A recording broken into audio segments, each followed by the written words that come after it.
संविधान के विरोधी इसलिए हैं क्योंकि ये आरक्षण को कमजोर करना चाहते हैं।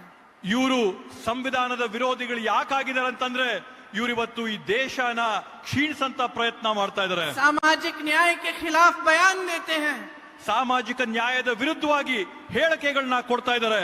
न्यायपालिकाओं को कमजोर करते हैं। ಇವತ್ತು ನ್ಯಾಯಾಂಗಗಳನ್ನ ಇವತ್ತು ಅವರು ಕ್ಷೀಣಿಸಂತ ಪ್ರಯತ್ನ ಮಾಡ್ತಾ ಇದ್ದಾರೆ। ये संविधान के विरोधी इसलिए हैं क्योंकि आरटीआई जैसे कानून जो आपको मजबूत बनाते हैं, जो इस देश के देशवासियों को मजबूती देते हैं, पारदर्शिता दिखाते हैं सरकार की, उनको ये कमजोर करते हैं।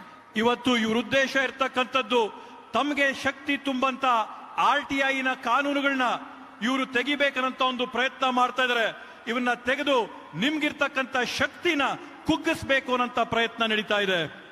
इन्होंने सेबी के कानून को बदला ताकि भ्रष्टाचार आगे बढ़ सके।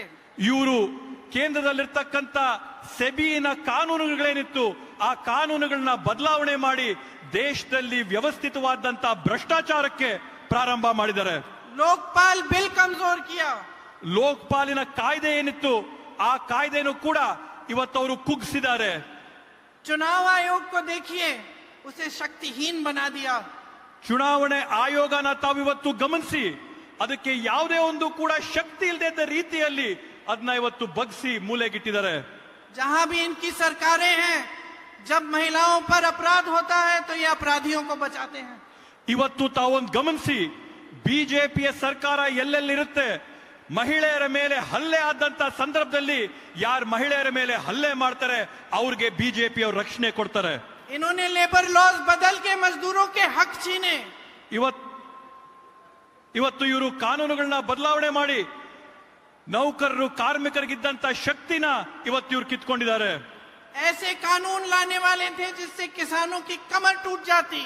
किसानों ने आंदोलन किया, 700 किसान शहीद हुए, लेकिन ये पीछे तब हटे जब चुनाव आया। ಇವರು ಯಾವ ರೀತಿಯಾದಂತ ಕಾನೂನುಗಳನ್ನ ತರಕ್ಕೆ ಪ್ರಯತ್ನ ಮಾಡ್ತಾವ್ರಂತಂದ್ರೆ ಆ ಕಾನೂನುಗಳ ಮುಖಾಂತರವಾಗಿ ರೈತರ ಬೆನ್ನನ್ನ ಮುರಿಯಂತ ಪ್ರಯತ್ನನ ಮಾಡ್ತಾ ಇದ್ದಾರೆ। ಆ ಕಾನೂನಿನ ವಿರೋಧವಾಗಿ ಹೋರಾಟ ಮಾಡಿದಂತ ರೈತರು 700 ಜನ ತಮ್ಮ ಪ್ರಾಣಗಳನ್ನ ಕಳ್ಕೊಂಡಾಗ ಕೂಡ ಬಂದು ಆ ಕಾನೂನನ್ನ ಹಿಂಪಡಿದೆ ಚುನಾವಣೆ ಬಂದಂತ ಸಂದರ್ಭದಲ್ಲಿ ಮಾತ್ರ ಆ ಕಾನೂನನ್ನ ವಾಪಸ್ ತಗೊಳ್ಳಂತ ಕೆಲಸ ಮಾಡಿದ್ರು।